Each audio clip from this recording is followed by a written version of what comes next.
C'est l'un des piliers du monde moderne. On en trouve dans nos aliments, nos maisons, nos véhicules. Avec ses dérivés, il est omniprésent dans notre vie quotidienne. Mais que se passerait-il si tout le pétrole de la planète disparaissait tout à coup? La loi martiale a été décrétée pour traiter l'état d'urgence. L'aide alimentaire est distribuée à New York. Des centaines de milliers de personnes fuient des villes devenues trop dangereuses. Que deviendraient nos villes? Notre alimentation? Notre mode de vie? Que deviendrions-nous? Imaginons que nous y sommes. Aujourd'hui, il n'y a plus de pétrole.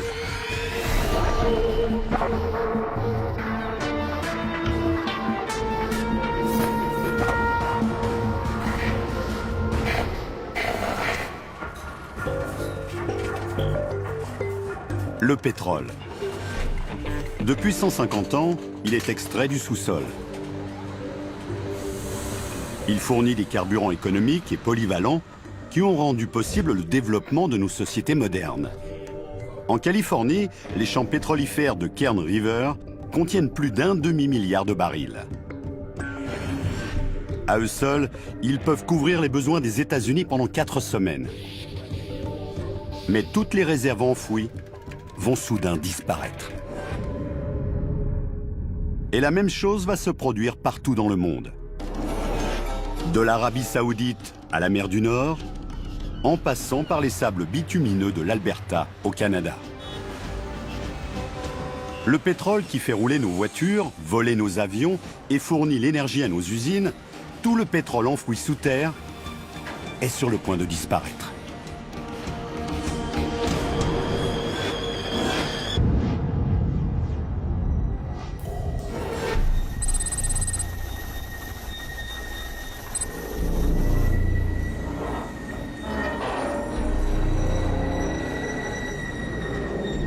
Venu des profondeurs, un signal alarmant nous parvient.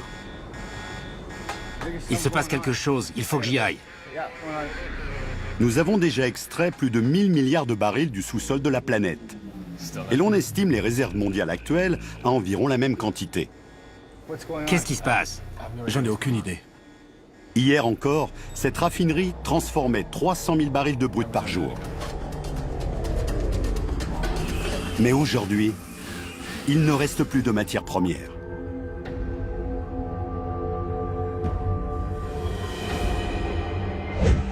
La crise annoncée par de nombreux experts est à présent une réalité. Les conséquences sont catastrophiques. Elle va changer la face du monde.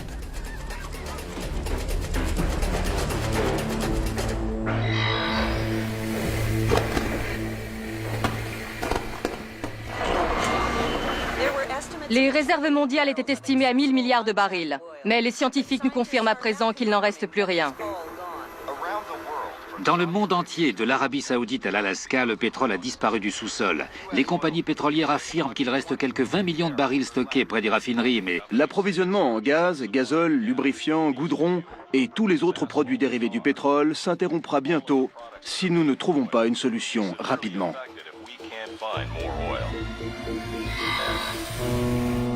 Sur les océans, les tankers transportent encore du brut.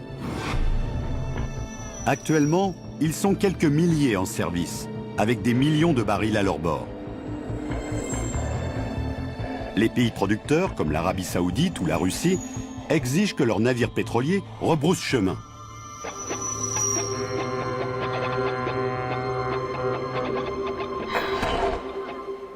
C'est un coup très rude pour les États-Unis, car ce pays est le plus grand importateur de pétrole au monde. Chaque jour, les États-Unis produisent plus de 8 millions de barils.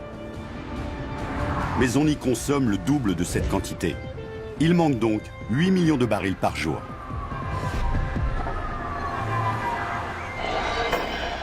les files d'attente devant les stations-service sont interminables. On doit patienter entre 2 et 3 heures.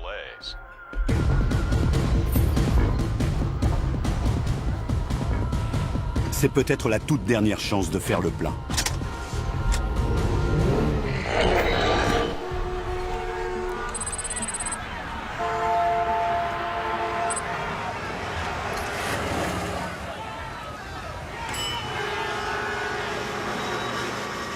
Durant l'embargo pétrolier de 1973, la réduction des importations avait provoqué des ruptures de stock à la pompe. Aux États-Unis, quelques 100 000 stations-service doivent à présent fermer.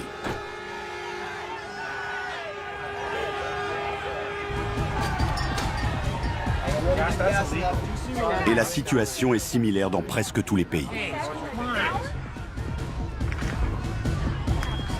Le prix des carburants disponibles atteint des sommets. Certains pays disposent encore de quelques réserves.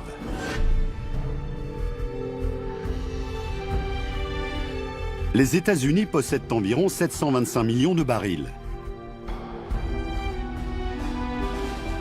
Pour protéger ces stocks précieux, le gouvernement prend des mesures radicales.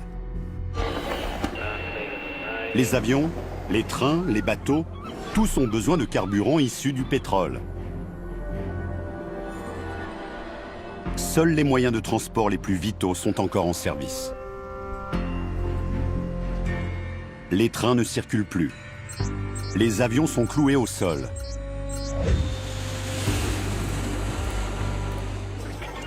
Si vous faites partie des 4 millions de passagers quotidiens, vous n'aurez aucune chance d'arriver à destination. Il en va de même pour des millions de tonnes de marchandises. Voyageurs et produits sont bloqués.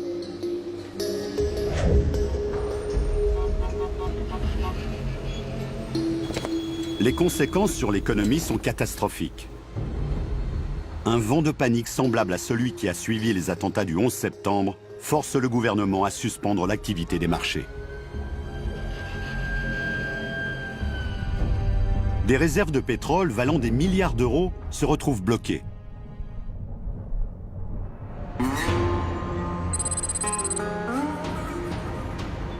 Plus de 400 000 personnes travaillent dans l'industrie pétrolière. Vous pouvez m'emmener? D'accord. Ils ont tous perdu leur emploi. Ils tentent de rentrer chez eux par n'importe quel moyen.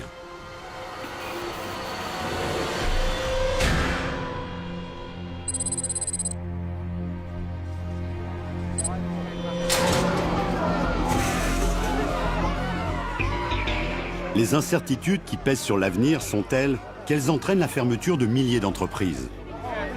Des millions de personnes se retrouvent au chômage.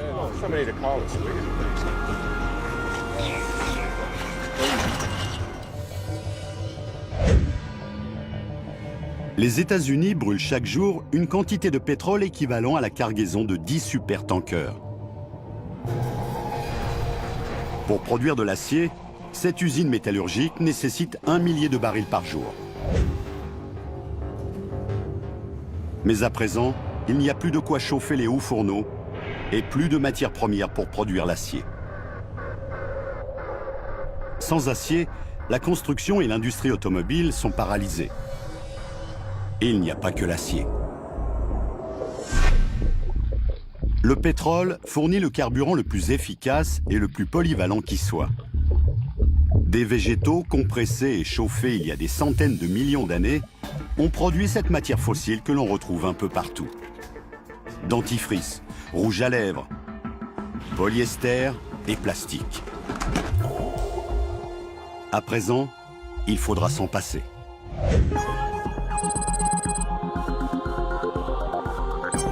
Une immense réaction en chaîne s'enclenche.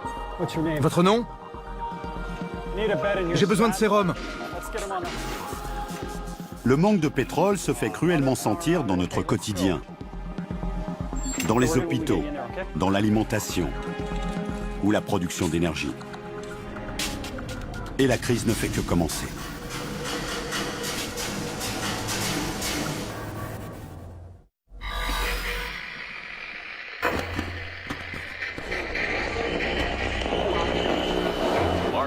La loi martiale a été décrétée. L'armée patrouille dans les centres-villes de Washington et de Los Angeles.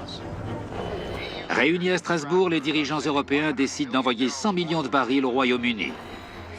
Les bourses du monde entier, de Tokyo à New York, restent fermées. Le chômage touche 30% de la population active. Il n'y a plus de pétrole depuis seulement 5 jours. Et sur toute la planète, nos besoins les plus essentiels en sont affectés.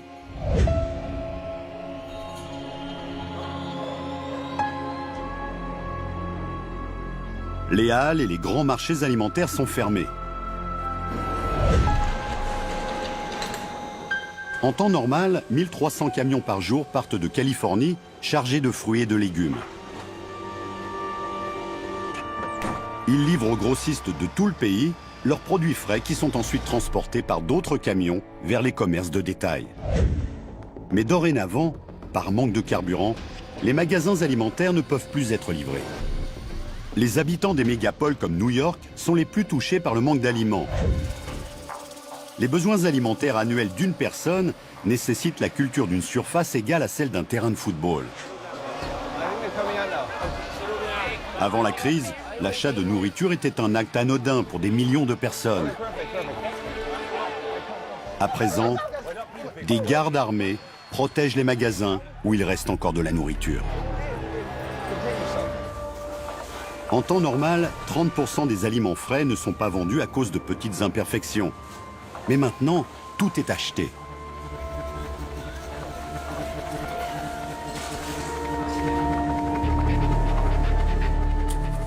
Avant, un quart des aliments consommés dans le pays étaient importés.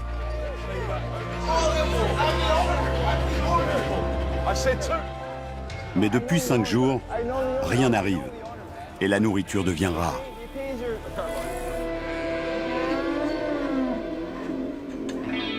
Le bétail souffre lui aussi de la faim. Une vache adulte mange 45 kg de fourrage par jour. 3,5 kg pour un porc.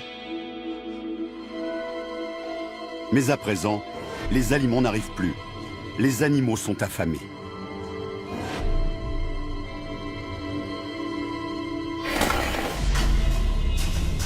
Notre approvisionnement en énergie devient très précaire.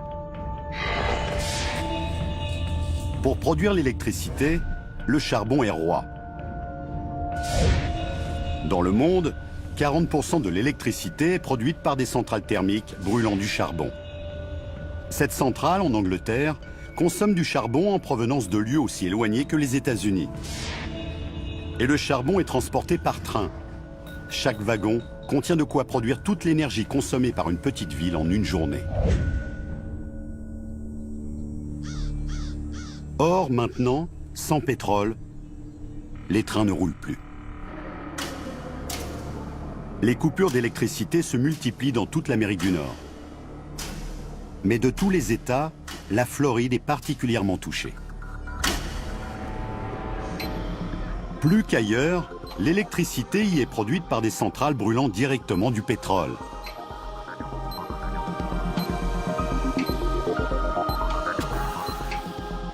Les grands centres hospitaliers sont équipés de générateurs de secours. Or, ceux-ci fonctionnent au gazole.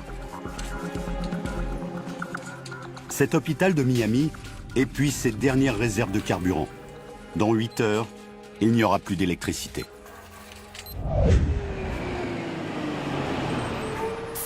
Les nuits obscures sont propices à la délinquance.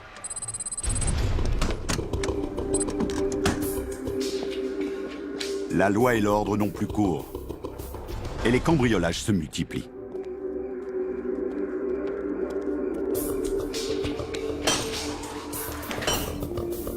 La population est désespérée et les pillards emportent tout ce qu'ils trouvent. Et pas seulement la nourriture.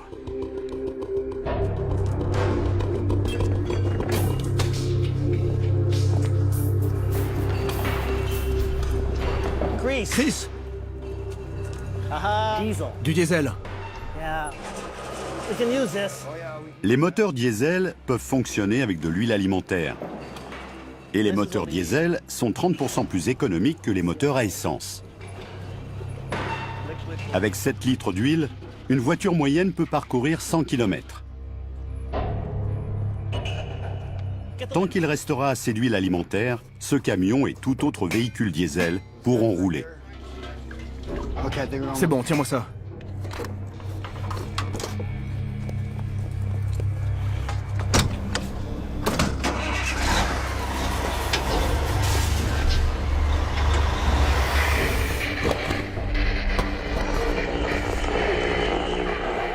Les aéroports et les voies de chemin de fer de l'Union européenne sont sous le contrôle de l'armée. Le carburant est réservé aux convois alimentaires qui vont approvisionner les zones les plus touchées. La Maison-Blanche affirme que les stocks de pétrole sont descendus à 500 millions de barils. Selon les experts, ils seront épuisés avant la fin de l'année.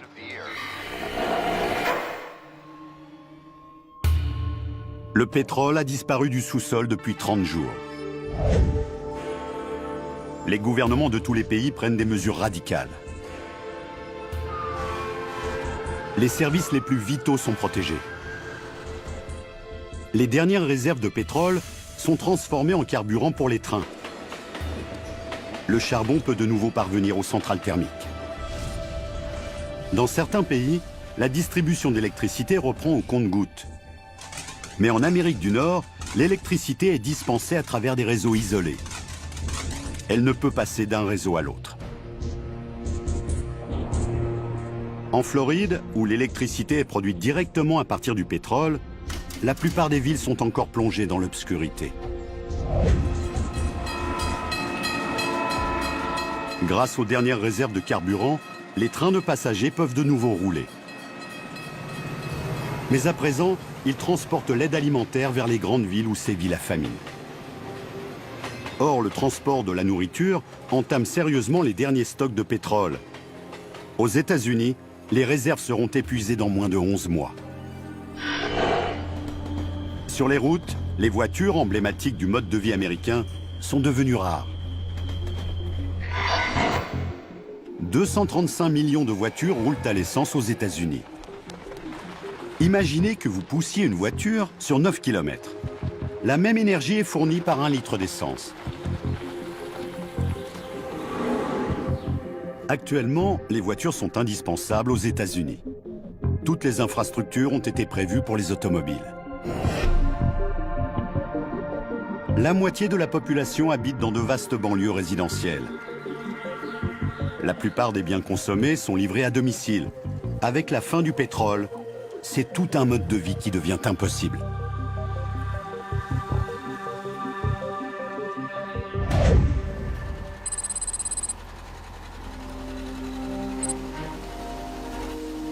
Trouver un moyen de faire rouler les automobiles devient un besoin vital. Dans les plaines du Midwest, 400 000 exploitants agricoles changent rapidement leur production. Au lieu de fruits ou de légumes, ces champs sont à présent couverts de soja. L'huile extraite de cette plante servira de carburant au moteur diesel.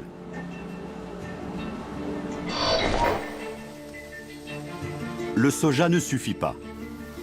Mais le maïs peut fournir de l'éthanol pour les moteurs à essence. Les champs de maïs couvrent à présent 600 000 km².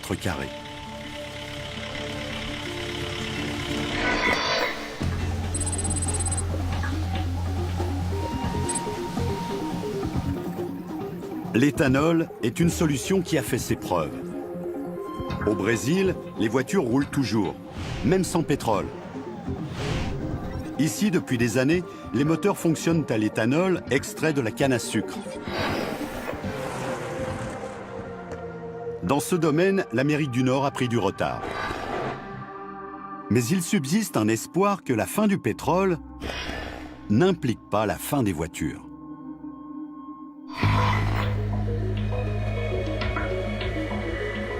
Des milliers de voitures électriques roulent déjà dans les rues des grandes villes. Dans un monde sans pétrole, elles sont peut-être le véhicule du futur.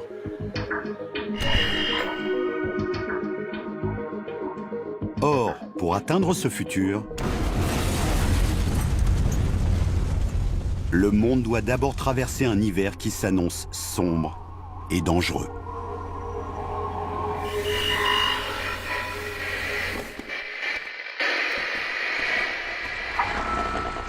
Le gouvernement annonce que les 3 grands constructeurs automobiles ont été nationalisés. Désormais, ils se consacreront à la fabrication de camions électriques destinés au transport des aliments. Le ministère de l'Agriculture a lancé un plan de culture intensive de la canne à sucre dans les États de Floride, Louisiane et Hawaï afin d'augmenter la production d'éthanol. Les distributions de vivres dans les villes de New York, Boston et Philadelphie n'auront plus lieu qu'1 jour sur 2.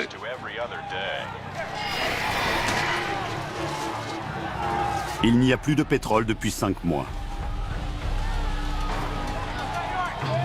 Dans les grandes villes des États-Unis, la nourriture manque cruellement.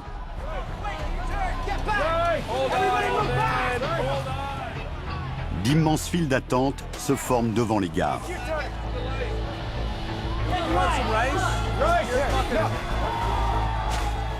Le lait en poudre et le riz ont remplacé les produits frais.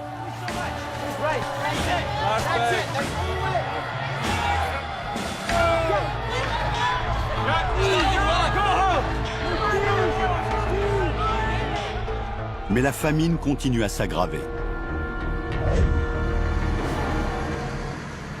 Les convois alimentaires, le transport du charbon, les camions des pompiers et d'autres services vitaux sont les seuls qui bénéficient des dernières réserves de pétrole.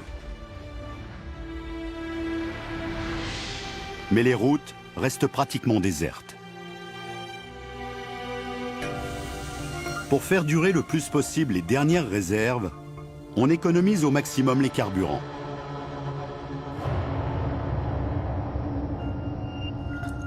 Mais si des solutions alternatives à grande échelle ne sont pas mises en place, dans quelques mois, le transport des aliments deviendra impossible.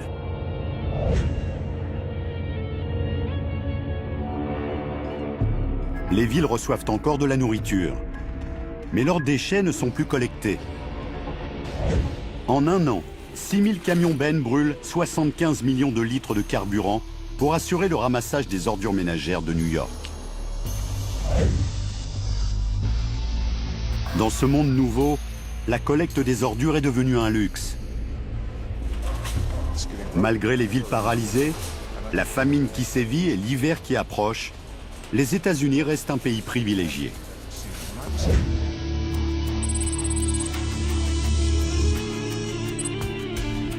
À 10 000 km de là, c'est un désastre économique. 90% des revenus de l'Arabie Saoudite provenaient du pétrole. À présent, l'économie du pays s'est effondrée.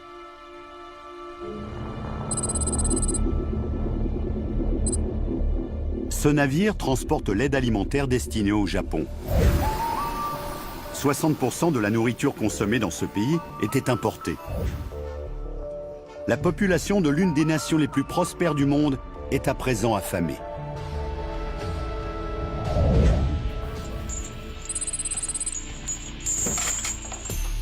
Pour pallier le manque de carburant, certains tentent de trouver des solutions de remplacement.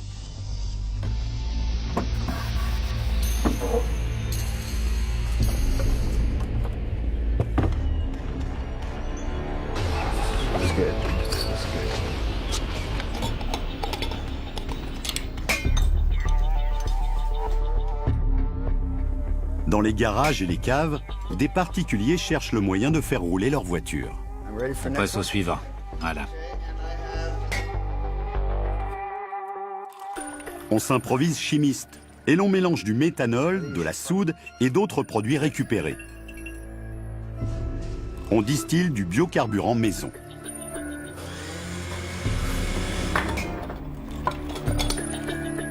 C'est prêt? La méthode n'est pas sans danger. Mais en cas de succès, ils pourront utiliser leur véhicule. Pour quitter la ville, par exemple. Cependant, ce carburant artisanal n'est supporté que par les moteurs diesel. Comme ça. Très bien. À l'évidence, ces tentatives individuelles ne peuvent constituer une solution viable.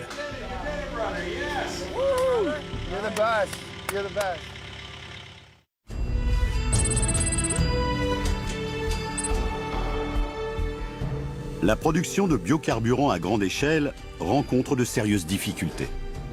Aux États-Unis, grâce à la culture intensive du soja, les récoltes ont doublé par rapport à l'année dernière. Elles ont permis de produire près de 2 milliards de litres de biocarburant diesel,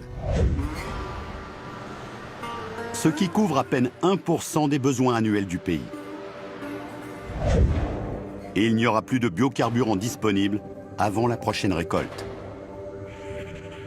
Le maïs, destiné à la production d'éthanol, subit les mêmes contraintes saisonnières. Durant les 5 derniers mois, on a produit dans le monde plus de maïs que jamais auparavant. Mais les gouvernements doivent faire face à un cruel dilemme. Les prochaines récoltes devront-elles servir à produire du carburant ou être transformées en aliments?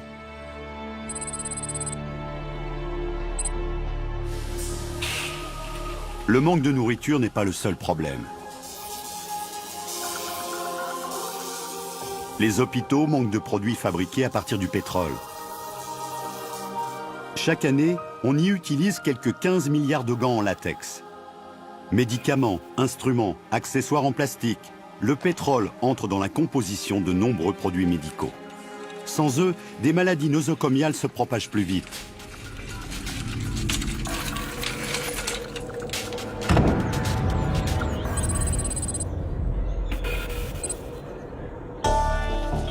Malgré le manque de services médicaux, certains parviennent encore à survivre dans les villes, où les guettent de nombreux dangers.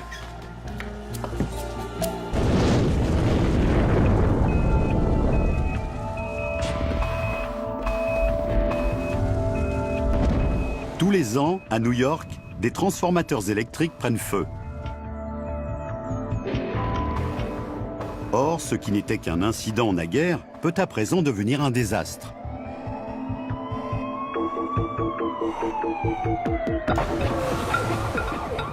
Les véhicules abandonnés rendent difficiles les interventions des pompiers. Et l'hiver qui s'annonce risque d'aggraver encore la situation. Tu as tout pris? Un peu partout dans l'hémisphère nord, les populations des villes se trouvent devant un dilemme. Rester dans des métropoles dangereuses, où la nourriture manque, ou partir.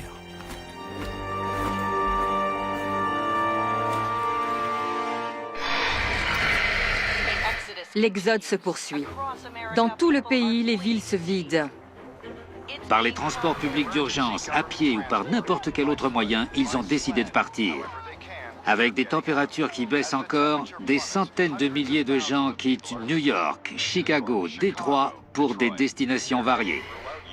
En Europe, ils tentent de gagner l'Espagne, la Grèce ou le sud de la France, qui se retrouvent envahis par une foule de réfugiés fuyant le froid.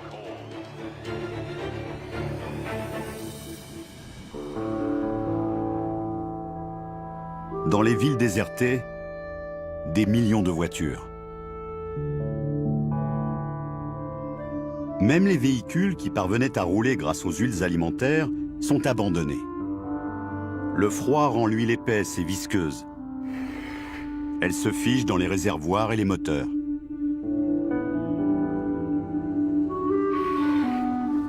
Vidés de leurs habitants, sans carburant, sans nourriture, les villes du Nord deviennent des îles de béton et de verre, coupées du reste du monde par la neige.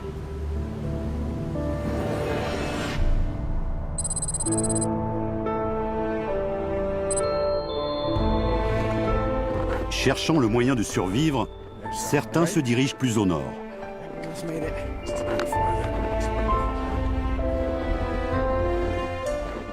Ils emportent avec eux tout ce qu'ils peuvent.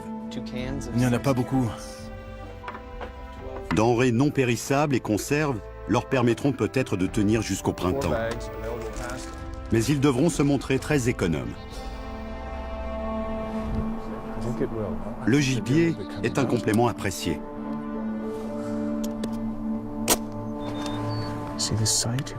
Un adulte brûle environ 210 000 calories durant l'hiver.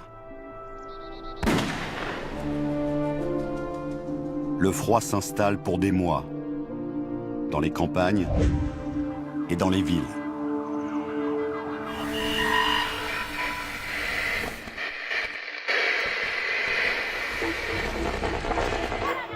Cette famine est plus terrible que celle des années 1980 qui avait causé 1 million de morts.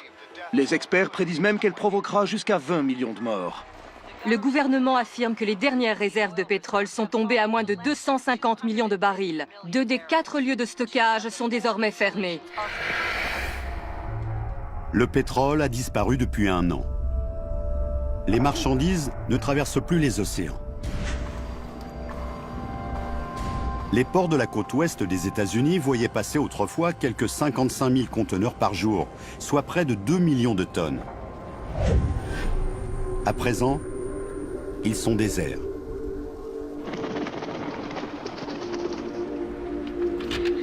La situation est similaire dans le monde entier. Les ports sont fermés, de la Russie au Japon. Le commerce international a pratiquement disparu. Les voitures à essence, désormais inutilisables, sont le symbole d'une époque révolue. Les armées du monde ont perdu de leur puissance. Aux États-Unis, l'armée était naguère l'entité qui consommait le plus de carburant, avec une facture de 150 milliards d'euros par an. Aujourd'hui, de nombreux tanks et avions sont mis au rebut. Leur utilisation coûterait tout simplement trop cher.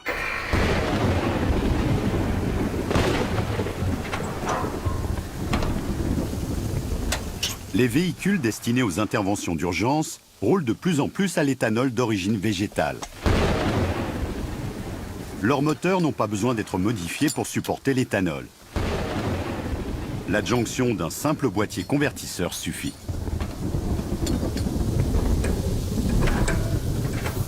Allons-y.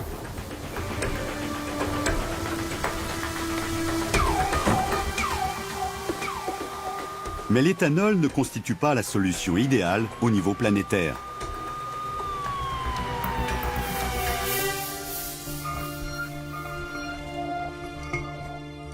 Les gouvernements soutiennent de moins en moins la production d'éthanol. Les États-Unis ont consacré 40% de leur récolte de maïs à la production de ce biocarburant. Mais cette quantité demeure infime par rapport à la demande. Et un pays affamé a besoin de tout le maïs récolté. L'éthanol ne parviendra pas à faire rouler à nouveau tous les véhicules du pays. Or, l'absence de voitures est une bénédiction pour certains. Chaque année, des centaines de millions d'animaux mourraient sur les routes des pays occidentaux. Cervidés, hérissons, grenouilles. De nombreuses espèces ont vu leur population augmenter cette année. En revanche, le bétail n'a pas eu autant de chance. Le manque de carburant a interdit l'approvisionnement en fourrage et les animaux ont été livrés à leur sort. Des millions de vaches, de volailles et de cochons sont morts.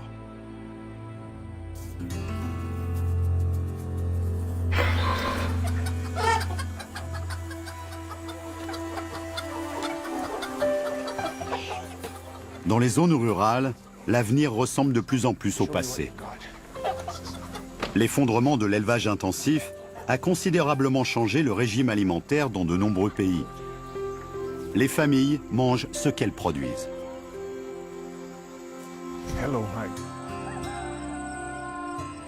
Un peu partout, la production d'aliments devient essentiellement locale. Les fermes urbaines se multiplient. Dans les banlieues, chacun possède un potager.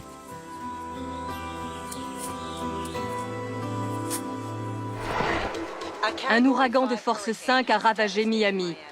Des milliers de personnes sont portées disparues. Après Katrina en 2005, les travaux de réparation de la Nouvelle-Orléans ont duré des années. Mais à Miami, il n'y a pas assez de carburant pour reconstruire. Et ce n'est pas la seule menace qui pèse sur les villes. L'épidémie de grippe continue à se propager dans tout le pays. Los Angeles, Miami et Houston sont touchés.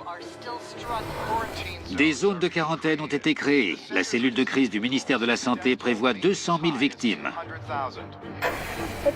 Vite, dépêche-toi!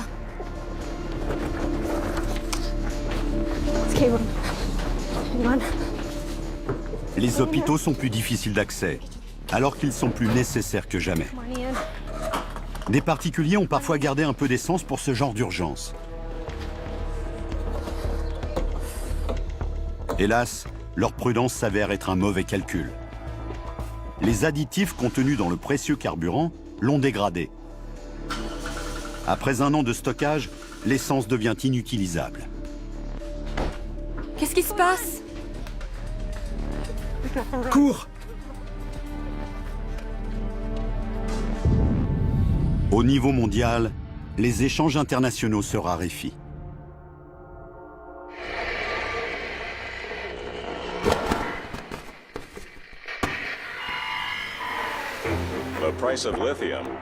Le prix du lithium, indispensable aux batteries et aux piles, a augmenté de 300%. En Arabie Saoudite, la famille royale abdique. Les personnes réfugiées en Espagne, L'état d'urgence perdure à New York, avec la famine chronique. C'est l'exode le plus important que l'on ait jamais vu.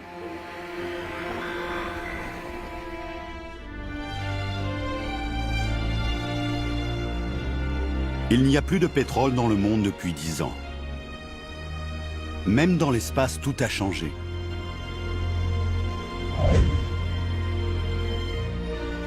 Nous n'avons plus assez de carburant pour envoyer des fusées dans l'espace. Les quelques 200 satellites indispensables aux communications internationales ne sont plus remplacés.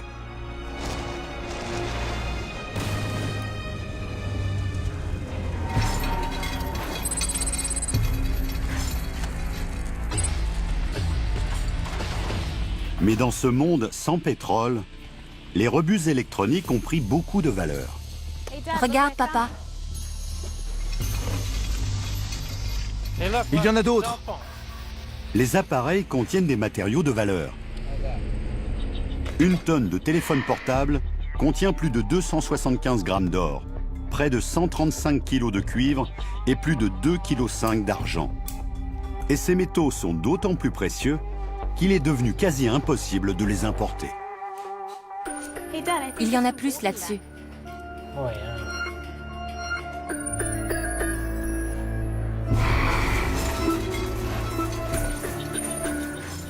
Et l'on ne récupère pas que les métaux.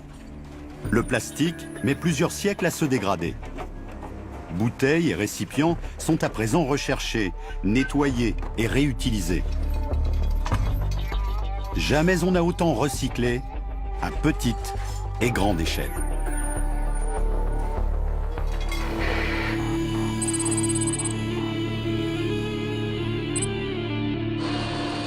Sur un bateau, on peut recycler environ 90% des matériaux. Principalement l'acier, qui est refondu et réutilisé. Les chantiers de démolition se multiplient. Tous les bateaux ne sont pas concernés. Leurs moteurs consomment à présent du biocarburant. Ce navire transporte des milliers de tonnes de lithium vers l'Amérique du Nord.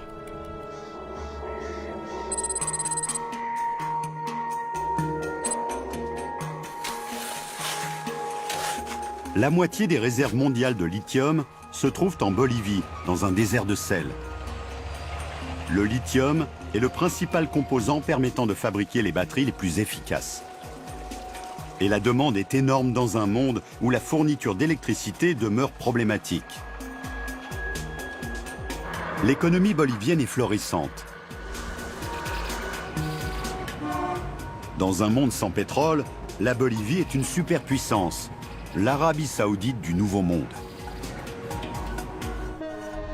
Mais pour le moment, on ne produit pas assez de biocarburant pour que le commerce international puisse redevenir ce qu'il était. Toutefois, les recherches dans ce domaine se poursuivent. Les algues peuvent apporter une solution viable. À surface égale, elles produisent 7000 fois plus de biocarburant que les autres végétaux. Et leur culture demande très peu de fertilisants.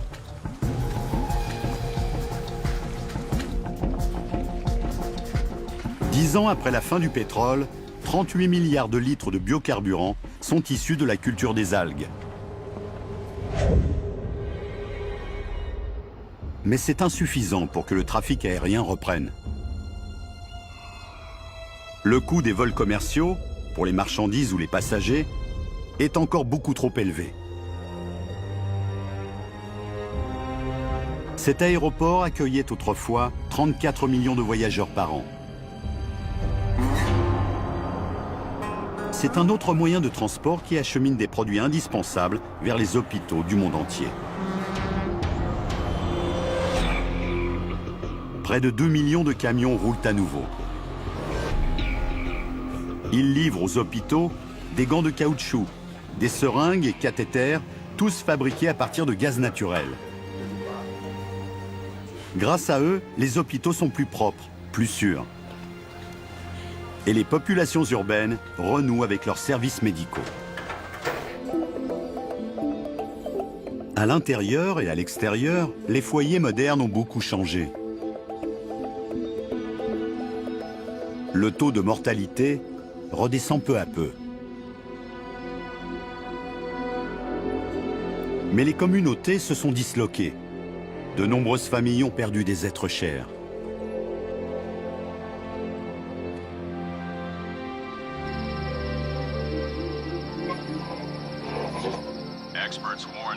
Les réserves de gaz naturel baissent rapidement et les experts affirment qu'il en va de même pour le charbon. C'est mieux. Il n'y a plus de pétrole depuis 10 ans. Et le monde lutte toujours pour trouver un nouvel équilibre. Le manque de pétrole continue à modifier nos sociétés.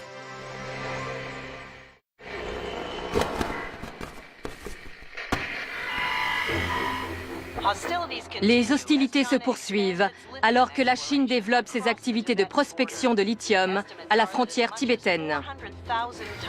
Le recensement annuel révèle que Los Angeles est toujours la plus grande ville du pays avec 20 millions d'habitants. C'est le premier vol commercial d'un avion entièrement propulsé par du biocarburant. La compagnie annonce qu'elle prévoit 6 vols transatlantiques par an.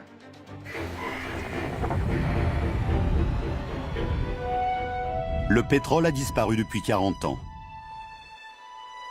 La pollution atmosphérique a considérablement diminué.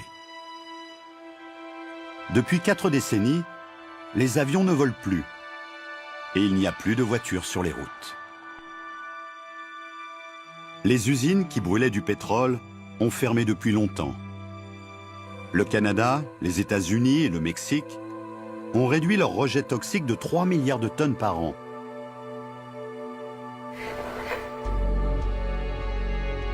Aux États-Unis, quelques grandes villes du Nord se sont repeuplées. Les rues et les immeubles endommagés ont été transformés. Les appartements abandonnés sont devenus des serres. On cultive des légumes sur le terrain d'une ancienne zone industrielle.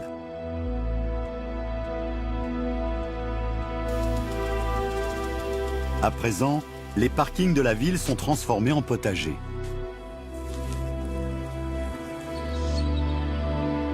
À New York, les 341 hectares de Central Park sont cultivés pour fournir des aliments à ceux qui ont repeuplé la métropole.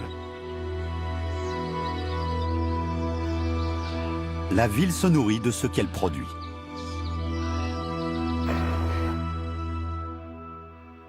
Dans les banlieues, les livraisons à domicile n'existent plus depuis longtemps. Les magasins sont à l'abandon. L'essence a complètement disparu. Les réserves de pétrole également.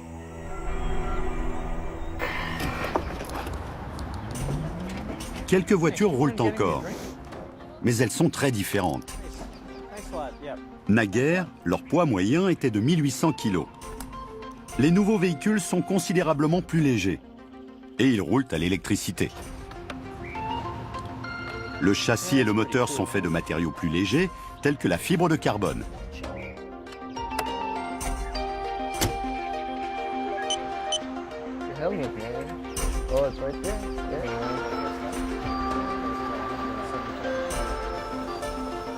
Mais ces voitures sont chères. Le lithium des batteries est encore importé par petites quantités. Pour alimenter en biocarburant les bateaux et les camions, la plupart des pays ne cultivent plus du soja, mais des